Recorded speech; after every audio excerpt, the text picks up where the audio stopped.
जी दोस्तों, आज हम लोग बात करेंगे रिफ्लेक्सिव प्रोनाउन। किस पर? रिफ्लेक्सिव प्रोनाउन, जिसका जब वाक्य में स्वयं, खुद ही या खुद को या अपने आप जैसे शब्दों का प्रयोग हो तो रिफ्लेक्सिव प्रोनाउन का प्रयोग किया जाता है। जैसे the poor man poisoned himself and his children. तो देखिए, the poor man poison himself and his children. जो पुअर मैन है, गरीब आदमी है, पॉइजन मैंने खुद को जहर ले लिया और अपने बच्चों को भी जहर दे दिया। अब हम लोग रिफ्लेक्सिव प्रोनाउन के यूज देख लेते हैं रूल के जरिए। एक्विट, प्रशंसाजनक व्यवहार करना। अवेल, लाभ उठाना। रिकंसाइल, बेमन से ही पर स्वीकार कर लेना। एम्यूज, मनोरंजन करना। रिजाइन, हथियार डाल देना, बेमन से ही पर स्वीकार कर लेना। एवेंज, बदला लेना। एक्सर्ट, काफ़ी मेहनत करना। अप्लाई, ध्यान लगाना। एडॉप्ट, ढालना। Adjust, pride, absent and enjoy के बाद रिफ्लेक्सिव प्रोनाउन का प्रयोग किया जाता है। ये ऐसे वर्ब हैं जिनके बाद हम लोग रिफ्लेक्सिव प्रोनाउन का प्रयोग करते हैं। जैसे the officers acquitted, the officer acquitted themselves well during the crisis. तो देखिए, यहाँ पे एक्विटेड आया हुआ है, उसके साथ देमसेल्फ का प्रयोग किया गया है। She has reconciled herself to the demands of her in-laws। तो यहाँ पे देखिए, रिकंसाइल्ड आया हुआ है, इसके साथ herself का प्रयोग किया गया है।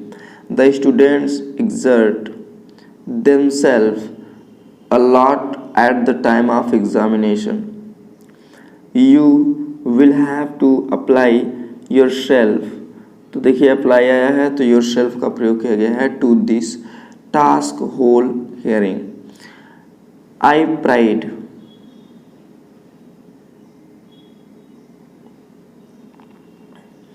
देखिए I pride myself। तो देखिए, I pride आया हुआ है और myself on being able to work smoothly under pressure too। You should avail yourself to this opportunity। तो ये क्या है? ये आपके रिफ्लेक्सिव प्रोनाउन है, जो ये कुछ निश्चित वर्ब दिए गए हैं, इनके बाद ये आते हैं। दे enjoyed द पार्टी, ये गलत है। दे enjoyed the party, reflexive pronoun की जरूरत नहीं है। अच्छा, नीचे दिए गए वाक्यों को ध्यान से दें। दे enjoyed द पार्टी। अब यहाँ पे रिफ्लेक्सिव प्रोनाउन की जरूरत नहीं है, लेकिन दे enjoyed ड्यूरिंग वेकेशन, तो यहाँ पे देमसेल्फ का प्रयोग enjoyed के बाद करें, क्योंकि यहाँ पे दे enjoyed, वे enjoy किए। ड्यूरिंग वेकेशन, छुट्टी के दौरान। कौन? वे खुद, तो यहाँ पे देमसेल्फ का प्रयोग होगा यहाँ पे। ठीक है, enjoyed के बाद देमसेल्फ का प्रयोग होगा। लेकिन ऊपर वाले सेंटेंस में देखिए, दे enjoyed द पार्टी, तो दे enjoyed द पार्टी, यहाँ पे रिफ्लेक्सिव प्रोनाउन की जरूरत नहीं है। अगर enjoy के बाद ऑब्जेक्ट का उल्लेख हो तो रिफ्लेक्सिव प्रोनाउन ना लगाएं, परंतु ऑब्जेक्ट का उल्लेख ना हो तो रिफ्लेक्सिव प्रोनाउन का प्रयोग किया जाता है। अर्थात enjoyed के बाद अगर आपको ऑब्जेक्ट दिया हुआ है तो हम लोग इसके बाद देमसेल्फ का अर्थात रिफ्लेक्सिव प्रोनाउन का प्रयोग नहीं करेंगे। अगर ऑब्जेक्ट नहीं दिया है तो हम लोग यहाँ पर रिफ्लेक्सिव प्रोनाउन का प्रयोग कर लेंगे। जैसे he was absent,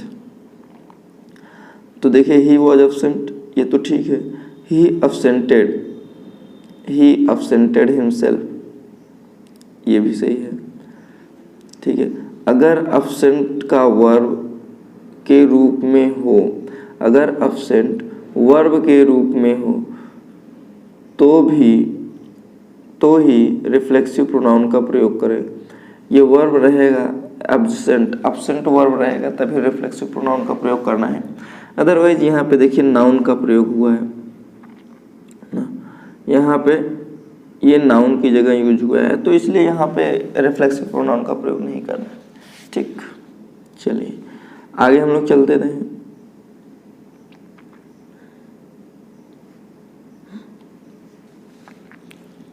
rule number 2 देख लेते हैं। Keep, stop, run, qualify, Beth, move, rest, hide के साथ रिफ्लेक्सिव प्रोनाउन का प्रयोग किया जाता है, का प्रयोग नहीं होता है। ठीक, इनके साथ हम लोग रिफ्लेक्सिव प्रोनाउन का प्रयोग नहीं करते हैं। जैसे you should keep your self away from bad boys, यहाँ पे योर सेल्फ नहीं होगा ना, ये योर सेल्फ नहीं होगा। You should keep away from bad boys. He hide himself in the room, himself का प्रयोग नहीं होगा। ठीक है, यहाँ पे हिमसेल्फ का प्रयोग नहीं होगा क्योंकि इनके बाद हम लोग रिफ्लेक्सिव प्रोनाउन का प्रयोग नहीं करते हैं।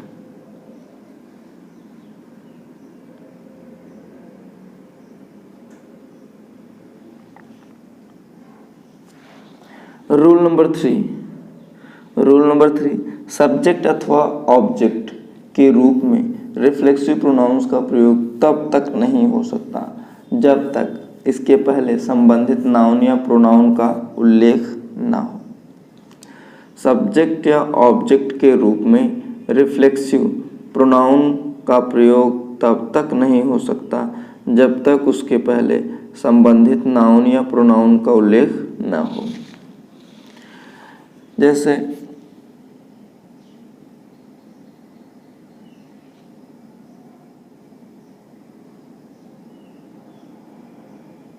myself Ramesh from Delhi,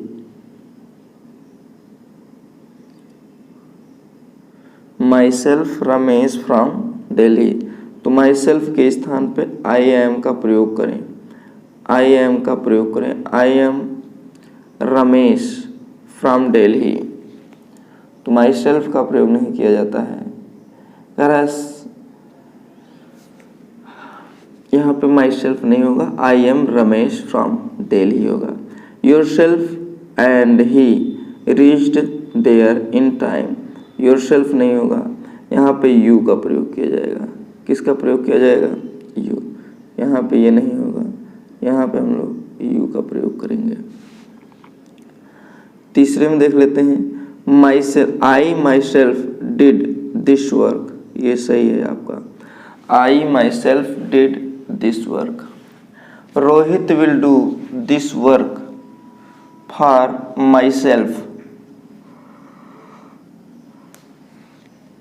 for me का प्रयोग होगा, माई सेल्फ का नहीं। यहाँ पे मी हो जाएगा, क्या हो जाएगा? मी। ठीक है, माई सेल्फ नहीं। Rohit will do this work for me, my self नहीं होगा। ठीक है, आइए देख लेते हैं यूज ऑफ डिस्ट्रीब्यूटिव प्रोनाउन। अब डिस्ट्रीब्यूटिव प्रोनाउन में आपके ईच, आइदर, नाइदर यही सब हैं। तो आइए देख लेते हैं आइदर का प्रयोग। रूल नंबर 1 देखिए, आइदर का प्रयोग दो व्यक्तियों से होता है, दो में से कोई एक। आइदर का प्रयोग दो में से कोई एक के अर्थ में होता है, अर्थात ये दो व्यक्तियों के लिए यूज किया जाता है। आइदर ऑफ दीज 3 फ्रेंड्स यहाँ पे यूज नहीं होगा, ये गलत है। यहाँ पे आइदर ऑफ दीज 2 लगाना पड़ेगा। ये देखिए 3 की जगह पे 2, क्योंकि आइदर का प्रयोग दो लोगों के लिए किया जाता है। इसका मतलब ये होता है दो में से कोई एक। ठीक है, लेकिन दो से अधिक व्यक्तियों या वस्तुओं में से कोई एक है तो इसके अर्थ में हम लोग एनी या वन का प्रयोग करते हैं, एनी या वन का प्रयोग करते हैं। ठीक है, जैसे one of these friends is naughty, one of these friends is naughty. Rule number 2 देख लेते हैं। नाइदर का प्रयोग दो में से कोई भी नहीं। नाइदर का प्रयोग दो में से कोई भी नहीं के अर्थ में होता है। Neither of these two girls is active. ये वाक्य आपका सही है, लेकिन दो से अधिक व्यक्तियों या वस्तुओं के लिए हम लोग नन का प्रयोग करते हैं। किसका प्रयोग करते हैं? नन। नन का प्रयोग कर लेते हैं।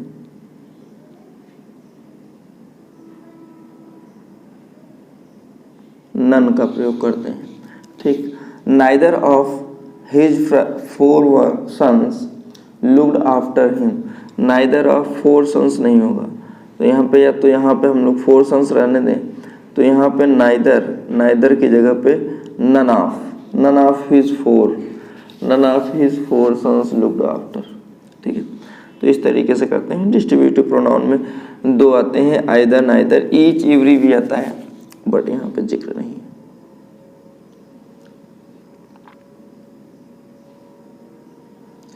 आइए देख लेते हैं use of reciprocal pronoun. Reciprocal pronoun जो परस्पर एक दूसरे से संबंधित रहते हैं, ठीक है।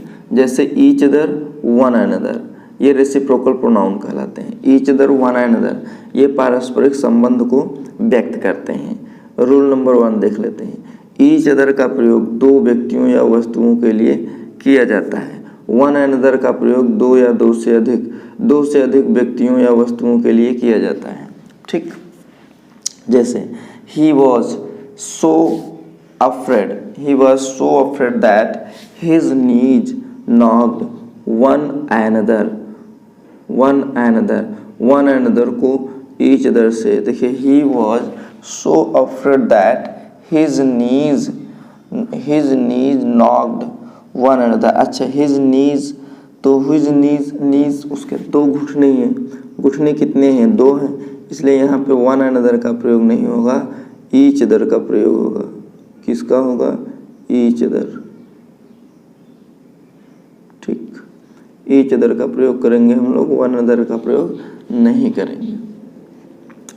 After the farewell the students of class 12 bade each other goodbye. Each other नहीं होगा, यहाँ पे वन अनदर होगा।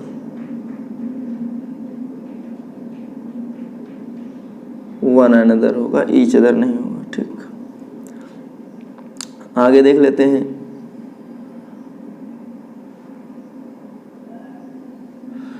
Use of demonstrative pronouns. अब डिमॉन्स्ट्रेटिव प्रोनाउंस वे प्रोनाउंस जो व्यक्तियों या वस्तुओं को पॉइंट आउट करते हैं, डिमॉन्स्ट्रेट करते हैं, अर्थात संकेतित या प्रदर्शित करने के लिए प्रयुक्त होते हैं, उनको डिमॉन्स्ट्रेटिव प्रोनाउंस कहा जाता है। जैसे this, that, these, those, such, the same, ये क्या है? डिमॉन्स्ट्रेटिव प्रोनाउंस है। डिमॉन्स्ट्रेटिव प्रोनाउंस है। इनका प्रयोग जब नाउन्स के पहले होता है तो ये डिमॉन्स्ट्रेटिव एडजेक्टिव कहलाते हैं। इनका प्रयोग जब नाउन से पहले होता है तो डिमॉन्स्ट्रेटिव एडजेक्टिव कहलाने लगते हैं, ठीक है। आइए देख लेते हैं रूल नंबर 1। दिस का प्रयोग समीप के एक व्यक्ति या वस्तु के लिए किया जाता है। दीज का प्रयोग समीप के एक से अधिक व्यक्ति या वस्तु के लिए किया जाता है। अर्थात समीप की वस्तुओं के लिए अगर सिंगुलर है तो दिस का प्रयोग करेंगे, प्लूरल है तो दीज का प्रयोग, ठीक। जैसे this is a cat, this is a cat, एक कैट सिंगुलर है इसलिए दिस का प्रयोग। दीज आर कैट्स प्लूरल है इसलिए दीज का प्रयोग। रूल नंबर 2 देख लेते हैं। दैट का प्रयोग एक व्यक्ति के लिए किया जाता है, दूर की एक व्यक्ति या वस्तु को प्रदर्शित करने के लिए, और दोज का प्रयोग दूर के ही एक से अधिक व्यक्तियों या वस्तुओं के लिए किया जाता है। जैसे that is a book, that is a book, या दोज आर बुक्स, ठीक। चलिए आगे हम लोग देख लेते हैं। सिंगुलर नाउन के रिपीटेशन को रोकने के लिए दैट ऑफ, प्लूरल नाउन के रिपीटेशन को रोकने के लिए दोज ऑफ का प्रयोग होता है। जैसे the climate of Pune is better than that of Mumbai. The climate of Pune is better than that of Mumbai, earth climate of Mumbai, ठीक है, तो दैट ऑफ मुंबई का प्रयोग कर लेंगे। अगला दिया हुआ है the streets of Delhi are wider than those of Mumbai, ठीक है, तो यहाँ पे दैट ऑफ या दोज ऑफ का प्रयोग कर लेते हैं नाउन के रिपीटेशन को रोकने के लिए।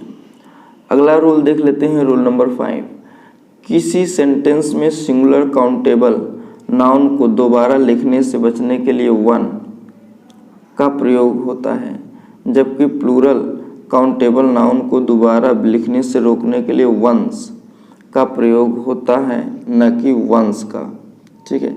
जैसे this is the new version but that is an old one, these are new books but those are old ones. तो यहाँ पे देखिए सिंगुलर के लिए वन, प्लूरल के लिए वंस का प्रयोग करते हैं, ठीक। चलिए आगे हम लोग देख लेते हैं यूज ऑफ रिलेटिव प्रोनाउंस। अब रिलेटिव प्रोनाउंस में देख लेते हैं वे प्रोनाउंस जो जोड़ने का कार्य करते हैं रिलेटिव प्रोनाउंस कहलाते हैं। जोड़ने का कार्य, who, which, that, what, why इत्यादि ये क्या है, रिलेटिव प्रोनाउंस है। जैसे I met Meena who was returning from school, तो यहाँ पे हु का प्रयोग किया गया है। Rule number 1, relative pronoun who, which, that का प्रयोग सबऑर्डिनेट क्लॉज के सब्जेक्ट के रूप में होता है। जैसे the boy who came here is a player, तो यहाँ पे हु सब्जेक्ट है क्योंकि इसी के बाद क्या है, वर्ब है। तो अर्थात रिलेटिव प्रोनाउन का प्रयोग हम लोग सबऑर्डिनेट क्लॉज के सब्जेक्ट के रूप में करते हैं।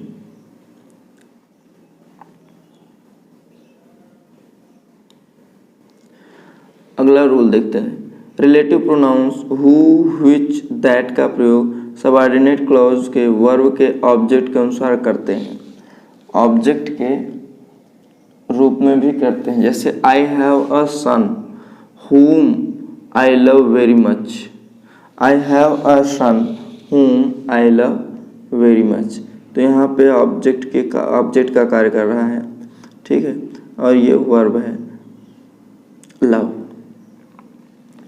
रूल नंबर 3 देखते हैं, अगर एंड से जुड़कर दो एंटीसीडेंट्स का प्रयोग हो जिनमें से एक मनुष्य दूसरा जानवर या वस्तु हो तो रिलेटिव प्रोनाउन के रूप में दैट का प्रयोग करते हैं। किसका प्रयोग करते हैं, दैट का प्रयोग। The man and his dog that I saw yesterday have been kidnapped, तो देखिए the man and his dog, तो यहाँ पे ये क्या है, रिलेटिव प्रोनाउन है, मनुष्य भी आया है और जानवर भी आया है, तो इनके लिए हम लोग दैट का यूज करेंगे। किसका यूज करेंगे, दैट का यूज। चलिए आगे देख लेते हैं, सुपरलेटिव डिग्री के बाद दैट का प्रयोग किया जाता है। सुपरलेटिव डिग्री के बाद दैट का प्रयोग किया जाता है। जैसे mister Mishra is the most laborious man that I have ever seen, तो देखिए द मोस्ट आया हुआ है, इसके बाद सुपरलेटिव डिग्री का प्रयोग हुआ है, इसलिए रिलेटिव प्रोनाउन के रूप में दैट का यूज किया गया है, ठीक। रूल नंबर 5, आल का प्रयोग व्यक्ति के लिए हो तो इसके बाद हु या दैट का प्रयोग होता है, न कि हुम या विच का प्रयोग। जैसे ऑल हु या all that are interested to do this work can start now, तो देखिए यहाँ पे हु या दैट का प्रयोग किया गया है, ठीक। आइए देख लेते हैं रूल नंबर 6। रूल नंबर 6 क्या है, आल का प्रयोग वस्तु के लिए हो तो इसके बाद दैट का प्रयोग होता है, हु, हुम या विच का प्रयोग नहीं होता है। All that glitters is not gold, ठीक है। नोट,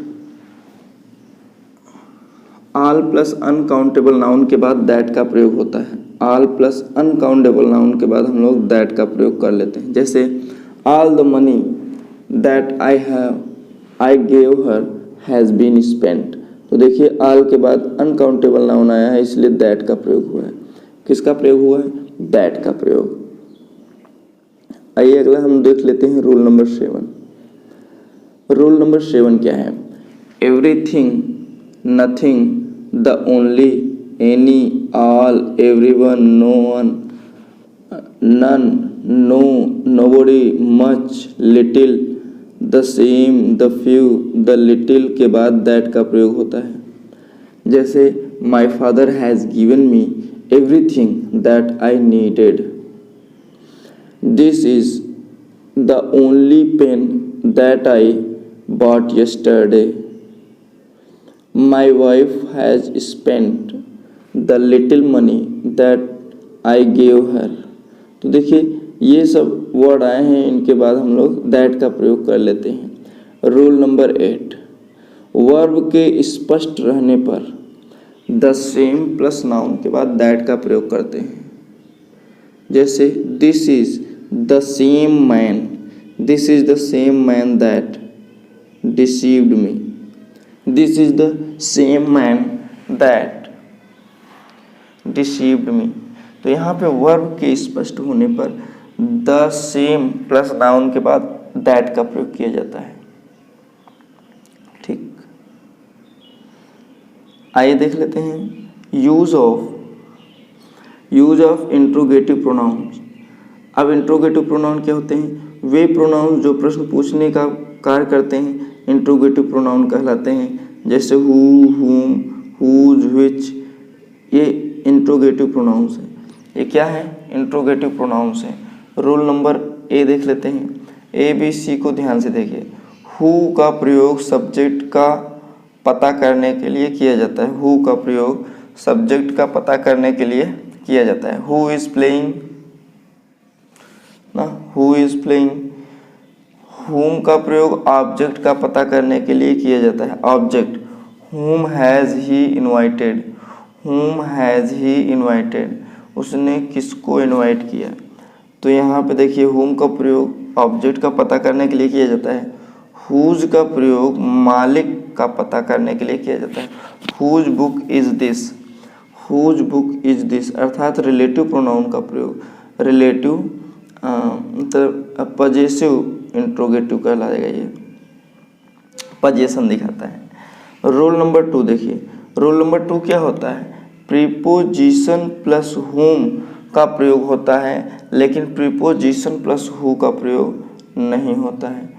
प्रीपोजिशन प्लस हुम का प्रयोग होगा, लेकिन प्रीपोजिशन प्लस हु का प्रयोग नहीं होता है। जैसे bye whom, by whom was the Ramayana written, by whom was the Ramayana written, लेकिन प्रीपोजिशन का प्रयोग वाक्य के अंत में करने या होने पर हु का प्रयोग शुरू में किया जा सकता है। जैसे who was the Ramayana written by, who was the Ramayana written by.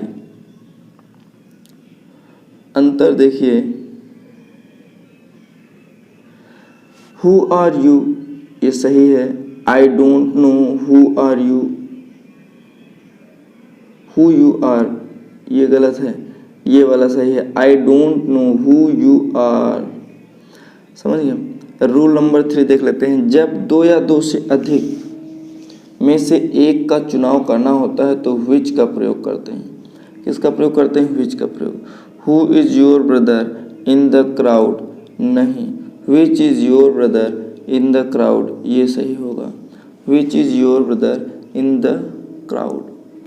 Who of the servants do you want, which of the servants do you want ये सही होगा। ध्यान दीजिए, क्वेश्चंस में WH फैमिली के बाद टेंस का इंट्रोगेटिव फॉर्म लगाएं, यानी सब्जेक्ट के बाद वर्ब या हेल्पिंग वर्ब। लेकिन अगर WH फैमिली 2 वाक्यों को जोड़ रहा हो यानी रिलेटिव प्रोनाउन हो तो रिलेटिव प्रोनाउन के बाद टेंस का असर्टिव फॉर्म का प्रयोग करते हैं। ध्यान दीजिए, ये जिक्र किया जा रहा है इसका, देखिए ये है यहाँ पे ये वाला पॉइंट देखिए, हु के बाद यहाँ पे असर्टिव सेंटेंस होना चाहिए, इसीलिए ये वाला आपका सेंटेंस गलत है, ये वाला सही है क्योंकि ये असर्टिव फॉर्म में है। किस फॉर्म में है? असर्टिव फॉर्म में है।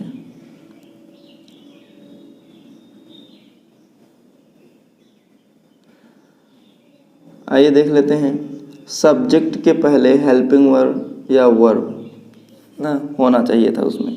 आइए रूल नंबर 4 देख लेते हैं। रूल नंबर 4 क्या है? हुज का प्रयोग निर्जीव वस्तु के लिए नहीं होता।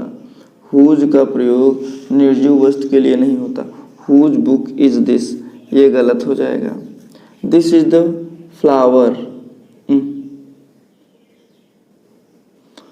हुज का प्रयोग निर्जीव वस्तु के लिए नहीं होता है ना, लेकिन ऑब्जेक्ट पोजीशन दिखाने के लिए कहीं कहीं किया जाता है, पोजीशन दिखाने के लिए किया जाता है। हुज का प्रयोग पॉजेसिव दिखाने के लिए किया जाता है। जैसे देखिए, हुज बुक इज दिस ना, this is flower, flyover, this is flyover whose inauguration was done by the transport minister. तो यहाँ पे whose inauguration, this is the flyover the inauguration of which was done by the transport minister. तो देखिए of which का प्रयोग किया जाता है ना, ऑफ विच का प्रयोग किया जाता है, हुज का भी प्रयोग कर लेते हैं। ठीक है, तो इस तरीके से आप लोगों का यहाँ तक हो गया। हम लोग अगले वीडियो में देखेंगे pronoun in relation to subject verb agreement में, तो इसको हम लोग अगले वीडियो में देखेंगे। यहाँ तक हमने देखा प्रोनाउंस के यूज और उनके क्या फंक्शन होते हैं। तो ये वीडियो आपको कैसा लगा कमेंट बॉक्स में कमेंट करना ना भूलिएगा, और ये चैनल पे नया हो तो सब्सक्राइब कर लीजिए, बेल आइकन पर प्रेस करना ना भूलिएगा ताकि नए नोटिफिकेशन आप तक पहले पहुंच सके। जी दोस्तों, फिर मिलेंगे हम लोग नेक्स्ट वीडियो में नेक्स्ट टॉपिक के साथ। तब तक के लिए जय हिंद।